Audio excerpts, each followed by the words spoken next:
강의 91강입니다. 오늘의 말씀은 창세기 9장 12절로 14절까지 말씀입니다. 창세기 9장 12절로 14절입니다. 하나님이 가라사대 내가 나와 너희와 및 너희와 함께하는 모든 생물 사이에 영세까지 세우는 언약의 증거는 이것이라. 내가 내 무지개를 구름 속에 두었나니 이것이 나의 세상과의 언약의 증거니라. 내가 구름으로 땅을 덮을 때에 무지개가 구름 속에 나타나면. 아멘.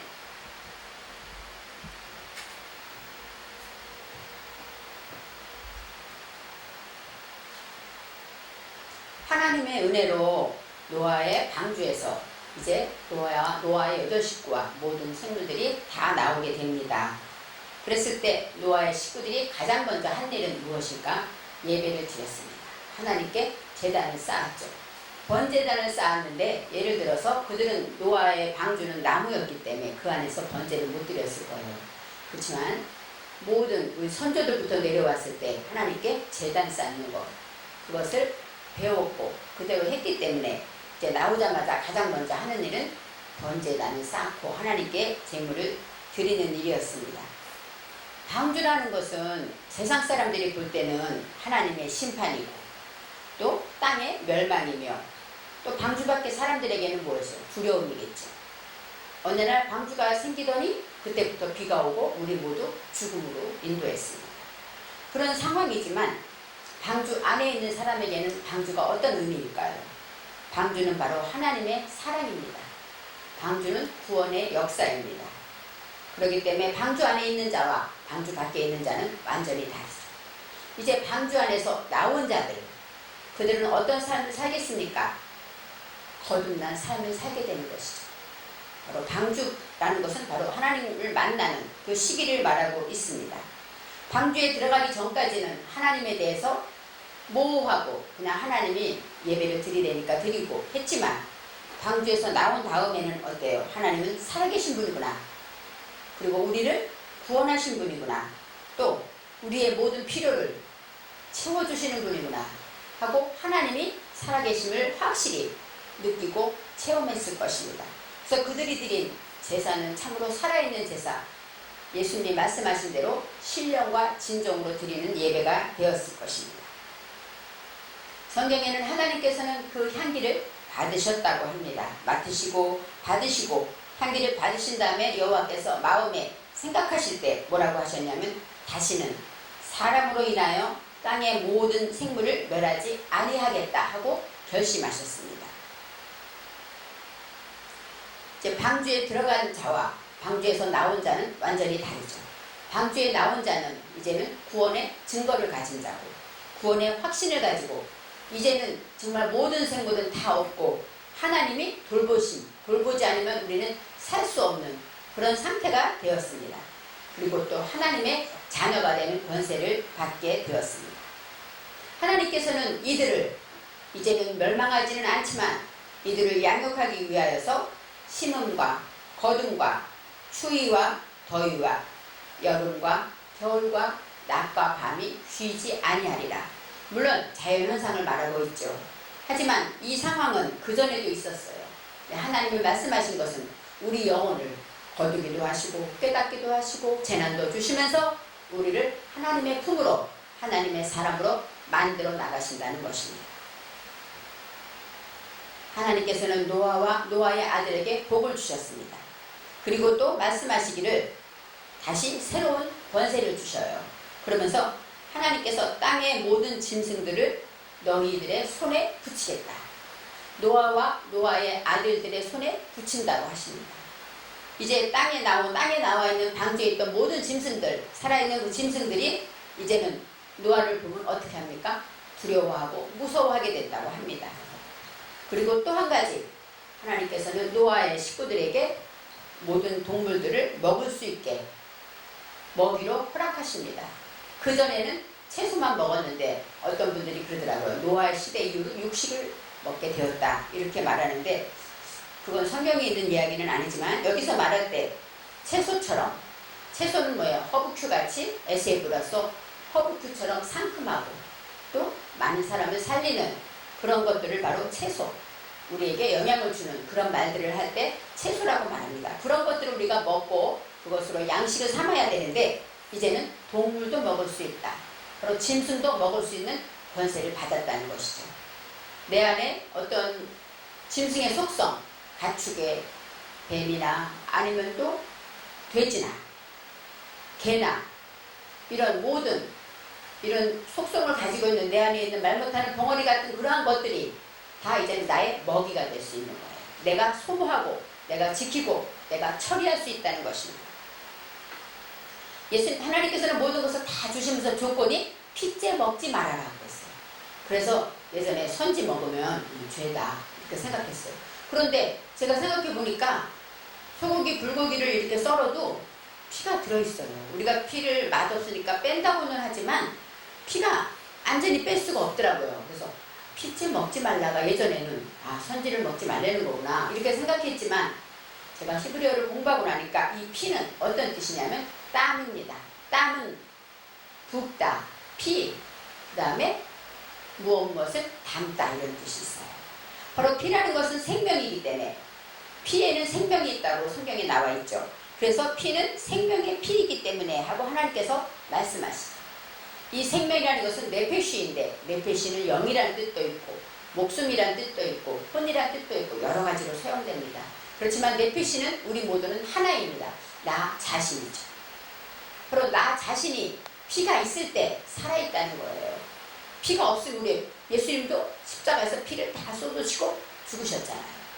피가 없다는 것은 살아있지 않다는 것이고 육적으로도 그렇지만 영적으로도 하나님을 닮아가지 못하고 하나님을 닮은 모습이 없다면 우리는 살은 자 같으나 죽은 자라고 말하는 것이죠. 그에게 생명이 있는가 하나님이 보실 때 그는 나를 닮은 모습이 있는가 그것을 보신다는 것입니다. 그래서 이 핏째 먹지 말아라 그 얘기는 바로 따모 해서 하나님을 닮아가는 것이에요. 하나님의 닮아가는 것을 지키고 소모하지 않을 수가 없다. 너는 하나님을 닮아가야 한다. 그렇게 말하는 것이죠. 음식을 먹는다. 동물을 먹기는 먹되 핏째 먹지 말라는 것은 하나님을 닮아가라는 것입니다. 하나님의 생명이신 그 피를 우리가 기억할 때 우리는 항상 아담의 뜻이 사람이지만 아담이 뭐예요? 하나님을 닮아가는 것이죠. 우리 사람은 태어나면서부터 그 이름부터 하나님을 닮기 위해서 태어난 존재가 되는 것입니다. 내가 반드시 생명의 피를 찾으리니 그렇게 말씀하십니다. 생명의 피, 바로 나를 하나님을 닮아가는 너희 안에 하나님을 닮아가는 것, 그 피를 찾겠다. 따르시, 그것은 뭐예요? 구하다, 찾다, 요청하다 그런 거예요. 너희 안에서 생명의 피 하나님을 닮아가는 것들을 내가 요구하겠다. 찾아내겠다. 그렇게 말씀하시는 것입니다. 그러면서 하나님이 노아의 아들들에게 하나님의 언약을 세워주십니다. 이 언약이라는 것, 베리트입니다. 이 베리트는 자르다, 베다, 약정하다, 언약하다 그런 것이에요. 그러니까 이 새도 어때요? 하나님과 제물을 드릴 때 자르잖아요. 잘라내고 배를 가르고 이렇게 하는 것처럼 하나님과의 약속을 말하죠. 하나님의 말씀을 배워서 그리고 또 너희 후손들과 세우겠다 이렇게 말해요. 이 후손이라는 것은 자르아 아하르예요. 이 자르아는 씨입니다. 씨는 뭐예요? 자손. 우리가 씨를 번성한다 이런 게 뭐예요? 자손들을 번성하다 이런 뜻이처럼 씨라는 것은 하나님의 말씀의 씨앗도 됩니다. 그래서 하나님의 말씀을 아하르는 뭐냐면 후손이라는 것, 뒤로 불 붙여 나가다 이런 뜻인데 하나님의 말씀을 배워서 그것으로 뜨거운 열정을 가지고 불 붙여 나가는 자, 그들에게 언약을 주신다는 것입니다. 이제 여기서는 또 말씀하실 때 오늘의 말씀에 이렇게 나와 있어요. 하나님이 이르시되, 하나님이 말씀하셨다, 하나님이 밝히셨다 이런 뜻입니다. 너희와 함께하는 모든 생물 사이에 대대로 영원히 세우는 언약의 증거는 이것이니 하나님이 다시는 너희들을 멸하지 않겠다 약속을 하고, 그리고서 너희가 열심히 하나님의 말씀을 담고 배워서 불붙여 나가는 자에게 내가 언약을 할 것인데 그 증거는 바로 이것이다 하고 설명합니다. 그런데 여기서 너희와 함께하는 모든 생물 사이에, 이 사이에라는 단어가 있습니다. 너와 세우고 너희와 함께하는 모든 생물과도 세우겠다는 거예요. 그런데 사이에라는 것은 빼인입니다. 빼인. 빼인은 명철하다, 식별하다, 구별하다. 요즘 말하는 명철이에요. 명철로 주소를 삼아라 할 때 명철이 빼인입니다. 그리고 구별하는 것이고 현명하다 이런 뜻이 있습니다. 그래서 그 무엇 사이에, 그래서 너와 사이에 이런 뜻도 있지만 바로 너가 구별하고 현명해질 때, 명철해질 때, 그럴 때 언약의 증거가 나타난다는 것이죠. 그래서 이 빼인이 12절 말씀에 3번 나옵니다. 너와 사이에, 너와 동물들 사이에, 이렇게 사이라는 단어가 있지만 이것은 바로 우리 안에서 이해가 되고 분별이 되어서 구별하는 삶을 살고 명철로 주소를 삼고 살게 될 때, 그럴 때 증거가 나타난다는 거예요. 대대로 영원히 세우는 언약의 증거는 이것이니, 여기서 증거는 오투입니다. 오투라는 것은 동의하다, 승낙하다, 또 기적이라는 뜻이 있어요. 그리고 깃발, 신호, 바로 내가 보내는 신호다 이런 뜻이 있어요. 그래서 언약의 증거는 이것이니 하고 말하는데, 여기서 증거라는 것은 바로 신호를 주겠다. 너희들이 내가 언약을 세웠는데 그 표적을 보여줄게. 그렇게 말씀하시는 것이. 너가 하나님의 말씀을 뜨겁게 배워서 열정을 가지고 하나님을 닮아가려 할 때 내가 너와 언약을 세워 다시는 너희를 멸하지 않아. 그 증거를 내가 보여줄게. 이렇게 설명하십니다. 이제 13절 말씀에 내가 내 무지개를 구름 속에 두었나니, 여기서 무지개가 등장합니다. 물론 비온 후에 무지개가 뜨죠. 우리 예전에 그래서 요즘은 공기가 맑지 않아서 무지개가 안 뜬다 이런 말도 하고, 예전에는 진짜 무지개 뜨는 것을 많이 보았습니다. 과학적으로 무지개를 증명하죠. 그런데 성경에서 내가 내 무지개를 구름 속에 두었다고 합니다. 이 무지개라는 것은 샤카트예요. 샤카트. 쾌셰프라는 것은 뭐냐면, 쾌쉐라는 것은 쾌세트, 궁술과 화살을 말해요. 화살은 어때요? 관역을 조정해서 쏘는 것이죠. 그 다음에 궁술과 화살을 쏘는 사람을 말합니다. 그리고 이 화살이라는 것은 어때요? 화살이 전통에 가득한 자, 이 말할 때 바로 그것은 뭐예요? 힘을 말합니다. 그래서 이 카샤트라는 것은 힘, 그런 뜻이 있고, 또 이 무지개 중에 쾌오슈라는 단어가 있어요. 그 단어는 어떤 뜻이냐면 덫을 놓다 이런 뜻이 있어요. 구부러지다, 굽다 이런 뜻이 있어요. 그래서 이 무지개라는 단어는 화살 이런 뜻도 있지만 덫이라는 뜻이 있습니다. 저는 이 덫에 대해서 은혜를 많이 받았습니다. 이 무지개를 주는데 어디 준다고요? 구름 속에 두겠다고 했습니다. 이 구름이라는 걸 아난입니다. 아난은 구름이라는 뜻도 있고 응답하다, 대답하다, 하나님이 응답하시겠다는 뜻이죠. 그리고 증언하다 이런 뜻도 있고, 그 다음에 또 이 아나라는 것은 수고하다, 겸손하다, 자기를 낮추다 이런 뜻도 있어요. 바로 내가 가난해서 낮아지는 것 이런 것도 있고, 하나님의 말씀으로 응답받다 이런 뜻도 있습니다. 그래서 구름 속에 두었다, 그것은 빼아난, 구름 가운데, 구름 안에 있다는 것, 하나님의 응답 안에 있다는 것이죠. 우리가 하나님께 제사를 드리고 하나님께 예배를 드리고 하나님 말씀을 듣고 살 때 하나님이 응답하는데 그 안에 무지개가 있다는 것입니다. 이 무지개는 뭐라 그랬어요?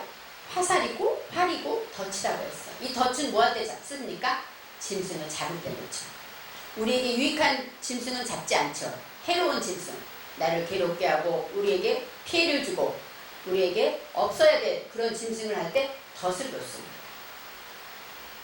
바로 덫이라는 것은 내 속에 짐승을 잡게 하신다는 거예요. 그러면서 말씀하십니다. 이것이 나와 세상 사이의 언약의 증거니라 이렇게 말해요. 나와라는 것은 빼니 해서 나 사이에 나와 세상 사이, 이 빼인이 또 나옵니다. 그런데 세상이 하 아래치로 나와요. 하 아래치를 세상이라고 했지만 원래 아래치는 뭐니까 땅, 그렇죠? 지구, 그 다음에 우리 마음밭을 말한다고 했어요. 그래서 나와 땅 사이에 바로 우리의 마음 안에 말하는 거예요. 땅에 있는 모든 생물을 멸하지 않겠다 했기 때문에 바로 그 안에 나와 하나님과 내 마음 사이에 언약의 증거가 되는 것입니다. 그래서 저와 여러분이 방주에서 나와서 이제 하나님이 정말로 빚째 먹지 아니하고 하나님 말씀대로 동물을 먹으면서 이렇게 살아갈 때 하나님이 증거를 주는데 그것이 바로 무지개라는 거예요.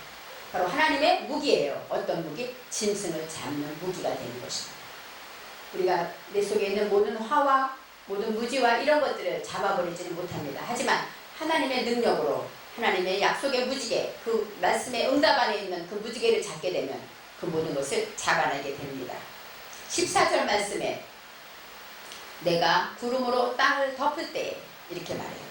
내가 구름이 바로 아까 말한 아난입니다. 아난은 대답, 응답이죠. 땅을 덮는다. 이 땅이라는 건 아래지. 바로 창세기 1장 2절 말씀에 땅은 혼돈하고 공허하며 흑암의 깊음에 있었다. 그 땅은 뭐래요? 우리 마음 땅을 말하죠. 우리 사람의 마음이 혼돈하고 공허하죠. 온 세상이 혼돈하고 공허하지 않습니까? 그럴 때 그 땅을 무엇으로 덮습니까? 하나님의 말씀으로 덮게 되는 거예요. 내 속에 두려움이 오고 염려가 오고 근심이 올 때 그 두려움과 근심은 무엇 때문일까요? 욕심도 있고 또 미움도 있겠지만 내 안에 짐승들 때문에, 내 안에 그런 것 때문에 두려움이 올 때 그때 하나님의 말씀에 응답으로 그것을 덮게 된다는 것이죠. 그것이 나를 덮어줄 때 그때 바로 무지개가 구름 속에 나타난다고 합니다. 바로 덮다라는 것은 때 안에 니 하고 나오는데 이것은 하나님께서 내가 덮다. 덮는데 누가 덮어요? 하나님이 직접 1인칭입니다. 내가 덮게 되는 거예요. 내 자신이 덮는 게 아닙니다. 하나님께서 방주문을 닫으신 것처럼 우리들을 덮어주실 때, 근데 이 아난이라는 것은 어떤 뜻이냐면 예언하다, 마술을 하다 이런 뜻도 있어요. 왜냐하면 하늘을 보고 점을 치잖아요. 예전에. 그래서 구름 보고 점을 치는 것처럼 예언하다, 마술을 하다, 또 은밀히 행하다 이런 뜻도 있습니다. 그래서 구름으로 땅을 덮었다. 그것은 바로 하나님께서 직접 그 모든 문제를 하나님의 우리 마음을 말씀으로 응답으로 덮어주실 때 무지개가 구름 속에 나타나면 하고 말해요. 이 무지개라는 거 아까 말했죠? 화살, 활 그런 능력도 되지만 또 덫처럼 그 모든 짐승을 잡아내 내 속에 불안과 염려와 근심과 미움과 내 안에 있는 혼돈과 공허와 무지들을 다 어떻게 합니까? 이 덫으로 잡아내는 것입니다. 말씀의 덫으로 잡아낼 때 그때 구름 속에 무지개가 나타나면 하고 나와요. 나타나다는 것은 라입니다. 라라는 것은 쳐다보다, 발견하다, 방문하다. 바로 무지개가 내 안에 찾아오는 것이죠. 하나님의 말씀의 덫이 내게 찾아와서 내 속에 있는 모든 결박을 다 끌어낼 수 있도록 하나님이 하신다는 것입니다. 바로 덫이라는 것은 짐승을 잡는 도구입니다. 저는 이 무지개가 원어로 말할 때 덫이라는 말씀을 들으면서 야 정말 신비하구나. 하나님의 말씀은 너무너무 신비하구나. 그냥 하늘에 있는 무지개와 우리와 무슨 관계가 있습니까? 어떤 사람은 그래서 물로 심판하지 않고 불로 심판한데 이런 말 하는 사람도 있지만 그 말씀은 다 저와 여러분에게 주신 말씀입니다. 그래서 하나님의 약속의 무지개, 그것은 내 안에 짐승을 잡을 수 있는 덫이 된다는 것을 깨달았을 때 용기가 생겼고 하나님이 하시면 할 수 있구나. 그런 믿음을 갖게 됐습니다. 예수님께서 구름 타고 오시리라 그랬어요. 그래서 어떤 사람들은 그래요. 온 지구 사람들이 하늘을 보니까 예수님 오시는 걸 볼 것이다.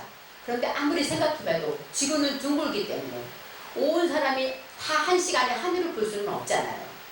저는 그런 생각하면서 예수님이 구름 타고 오신다고 예전에 이런 생각을 했습니다. 그런데 이 아난, 이 구름이라는 원어를 생각하고 나니까 대답으로 오시는 거예요. 예수님은 우리 안에 찾아오실 때 하나님의 말씀에 응답으로 오신다는 것입니다.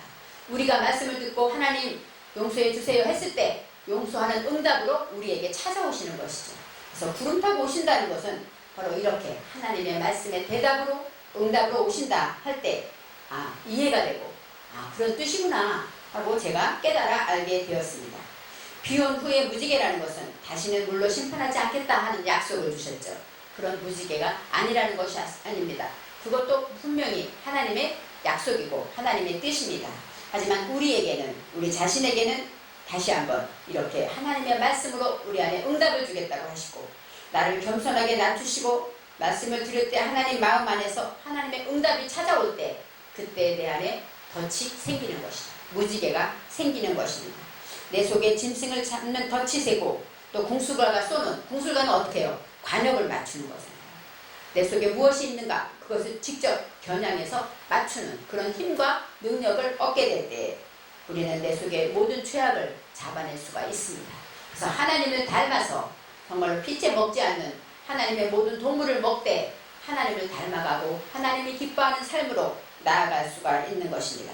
그래서 이제 방주에서 나온 저와 여러분, 구원받은 저와 여러분, 초대교회에 바로 많은 제자들이 예수님을 따랐습니다. 그렇지만 그들이 다락방에서 성령 충만을 받기 전과는 완전히 다른 세상이죠. 그전에는 예수를 믿지만 예수님 십자가 얘기하니까 가지 마세요. 붙잡았지만 이제는 두렵고 떨고 도망가던 제자들이 성령 받고 하나님의 성령 충만과 하나님의 은사를 받은 다음에는 어떻게 돼요? 순교하는 자리로 가지 않습니까? 바로 우리는 방주 안에 있다가 나온 저와 여러분은 그런 능력을 받은 자입니다. 성령 충만을 힘입고 하나님이 함께 하시고 무지개를 우리 안에 주시고 권능으로 함께 하신다는 것을 기억해야 합니다. 그래서 우리가 감당치 못할 시험당함을 허락지 아니하신 것처럼 우리의 오는 모든 시험들은 다 우리가 능히 이길 수 있고 하나님이 덫을 주셨기 때문에 그 무지개를 통하여서 모든 문제를 해결하고 나라의 문제가 있습니까? 죄악의 문제가 있습니까? 정치의 문제가 있습니까? 이 모든 것은 우리가 하나님을 닮아가고 하나님께 뜨거운 열정을 가지고 기도하며 부르짖으면 하나님이 들으시고 응답하신다는 것입니다. 그래서 저와 여러분이 이제 오늘의 말씀의 제목처럼 뭐라고 말씀하셨죠? 구름 속에 무지개를 기억하시고 항상 말씀을 가까이 하시고 말씀을 마음판에 새기시고 내가 너희 안에 거하고 내 말이 너희 안에 거하면 바로 이 내 말이 무엇입니까? 하나님의 말씀, 바로 언약이 말하고 무지개가 되는 것입니다. 그렇게 때 무엇이든지 원하는 대로 구하라 그리하면 이루리라 하신 하나님께서 우리에게 저와 여러분에게 이 시간도 뜨거운 무지개, 내 안에 있는 무지개를 생각하시고 관찰하시고 발견하셔서 승리하시기를 바랍니다. 기도하겠습니다.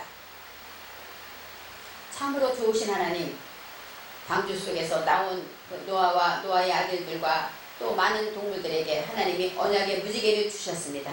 그 무지개를 볼 때마다 항상 가슴이 설렜고 하나님이 우리를 보고 계시구나 예전에 이런 생각을 많이 했습니다. 그렇지만 원어에서 내게 주시는 뜻은 무지개는 짐승을 잡을 수 있는 도구고 능력이라고 하셨습니다. 하나님 날마다 내 안에 있는 짐승을 잡아내고 내 안에 욕심과 모든 무지들을 벗겨내서 하나님으로 새로워지고 날마다 주님을 닮아갈 수 있도록 축복하여 주옵소서. 감사드리며 예수님의 이름으로 기도합니다. 아멘.